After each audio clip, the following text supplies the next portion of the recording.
Just look at this title on this article, drink it in, and admire it. Michael Pachter, the man, the myth, the legend, is at it again, making claims that only he is qualified to make. Look at this. The next Xbox will support 4K. Duh. 240 frames per second? Huh? Virtual reality. And even beyond that, if you buy an Xbox 2, it'll give you a ticket to the moon. What's going on, guys? Randall Thor 19, man with a million, back again with another video. Hope everyone's holiday is going great. Christmas is tomorrow, so whenever you guys watch this, I hope you have a awesome Christmas with your friends and family. Thank you guys so much for, subscribing, commenting, watching the videos, supporting the channel. It really does mean a lot to me, and next year is going to be bigger and better, and I hope you will come along for the ride. So with all that said, I had to make this video. A couple people have sent it to me, and they're like, Michael Pachter's at it again, right? And I'm like, what is he saying? Because I like Michael Pachter. He's funny. I've actually met the guy before. But then I saw the quote, and I'm just like, oh, Pachter. Oh my God, Pachter, what are you doing? What are you doing? So let's actually see the quote, right? So he, of course, gave his opinions on the next Xbox, which we know to be Lockhart and Anaconda, with Lockhart being the cheaper SKU, Anaconda being the more powerful one. And I believe there's like the Xbox Maverick, which is the streaming device, if I'm not mistaken. I could be wrong on that. All these code names are kind of hard to keep up on. But Xbox Scarlet is like the umbrella above everything of next gen, the streaming consoles and stuff. So he goes on to say that there's two consoles, but one's streaming only, and one is a super powerful one right here. So he says, Pachter subscribes to the running theory that the next Xbox, currently known by the codenames Scarlet, Anaconda, and Lockhart, will have two separate releases. One version of the next Xbox will be cheap and will be streaming-only device with no hard drive or disc. The other console, according to Pachter, will be more expensive and far more powerful. Ooh, yeah. Supporting 4K visuals, 240 frames per second, and virtual reality. And here's the quote right here in all its glory. Look at it, admire it, and drink it in. So I think there'll be a streaming device, like a $100 Xbox console that doesn't run in 4K or 240 frames per second. Bold call there, Mike. Bold. And then I think there will be a more expensive $400 console that supports 4K, 240 frames per second, and virtual reality. Okay, let's break down this quote. He thinks there's going to be a streaming device that is really cheap, right? That doesn't run in 4K or 240 frames per second. Duh, Mike, come on. Like, that's been, even before the console, we knew what they were. They had already talked about xCloud. We know there's some sort of streaming device coming. It's one of the first things that leaked about next gen, and we know it's going to be cheap. That's the whole point of a streaming console. And yeah, it's not going to run in 4K, and it's certainly not going to run in 240 frames per second. It's going to be whatever your internet can handle. Maybe max out at 1080p, potentially, maybe 4K if they have the server infrastructure and that. Your internet can handle it, but I doubt it.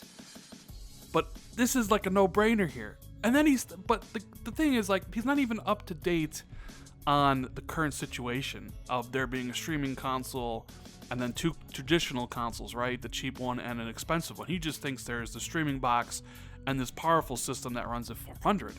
So it kind of makes you wonder, like, Michael Pachter, who's supposed to be really in tight with the industry, doesn't even know more about what's going on than I do. And I've known about this stuff for quite some time. I just don't mention it in my videos because I'm not a source. People tell me things, and I sit on information until someone else comes out with the info, and then I'm like, hey, if you listen to Xbox 2, we've been talking about two traditional consoles and a streaming box a month before all this stuff broke. But the big thing here is the second quote, and then I think there will be a more expensive $400 console that supports 4K, 240 frames per second in virtual reality. I mean, let's take that quote, right? We know the Anaconda is the high-end one, right? We know that Lockhart is the cheaper one. There's no way Anaconda is 400. Anaconda, in my opinion, will be at least starting at $500, if not $600, because the PlayStation 5, the whole point of Anaconda and Lockhart is that you can beat Sony on the power, which is going to be, more expensive then, and then you can beat Sony on the price. That's kind of the whole point of that two-pronged attack.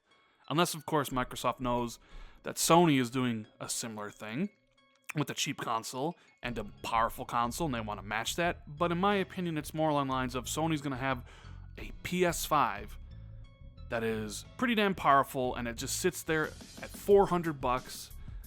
They're going to learn the message and the strategy, and they're going to look back at this gen and be like, hey, $400 worked out incredibly well for us. Boom, $400. And then you have Anaconda at $500, more powerful. Lockhart at the cheaper version at $300, so Microsoft can say, we got you on power, we got you on price. So the fact that he's already saying the most powerful one's going to come in at $400 is kind of ridiculous to me. But even more ridiculous is what he's saying it supports. Supports 4K. Yeah, no shit, Sherlock. Of course it's going to support 4K. The Xbox One X right now supports native 4K. Even the PS4 Pro, which isn't as powerful as the Xbox One X, has games that run at native 4K. It's like the most duh statement out there. Duh! Of course it's going to support 4K. These systems are going to have better CPUs, better GPUs, and practically all the games that are going to come out are going to run in native 4K. The only question we've had is, what is the frame rate going to be? Is it going to be 30 frames like most of the games out now? Or are we actually going to have a generation where it's native 4K and a lock 60 frames? But Mike doesn't say that. He doesn't say that one bit. He says the system's going to support a whopping 240 frames per second. Not 60 frames, not even 144 frames, 240 frames per second. Now think about that. Like, I'm not the biggest tech guy on the world, and you guys know this. But we're in a generation right now where lock 30 frames is essentially the standard, and even some games dip, right? And it's like, when you get a game that's 60 frames locked, it's like a miracle. And we're hoping next gen can provide native 4K with a lock 60, and if not a lock 60, a lock 30. And here is Mike saying, man, the next Xbox is going to support 240 frames per second. And it's like, do you even know the type of power and bandwidth that would be needed for a console to actually run something at 240 frames per second, let alone a device, a TV or a panel that can actually show 240 frames per second? There might be some monitors out there that have 240 frames per second, like, hertz or whatever, but those are really expensive. There certainly ain't no TVs out there that have a 240 hertz panel. I think you can barely even find one that's a 144 hertz panel. But yet, the next Xbox is going to support 240 frames per second. Get out of here with this nonsense. Like I said, I'm not a tech guy, and I know this is the most outlandish thing you could possibly say. We're going to be lucky if next gen hits 60 frames on every game, because I know there's going to be developers out there, they're going to be like, we're going to crank up all the visuals on the game and give all the bells and whistles, and we're just going to hit 30. It's going to be 30 and 60. Definitely not no 240 frames per second. You might as well just say you buy the next Xbox, Microsoft's gonna, give you a ticket to go to the moon on one of their shuttles, because it's equally as ridiculous, people. It's equally as ridiculous that a console that's gonna come out, and he says for $400, right? Which is really cheap compared to what I think the system's going to be, $500 to $600, that a $500 console in 2020 is going to support 240 frames per second. Somehow have that bandwidth and power and tech to hit that.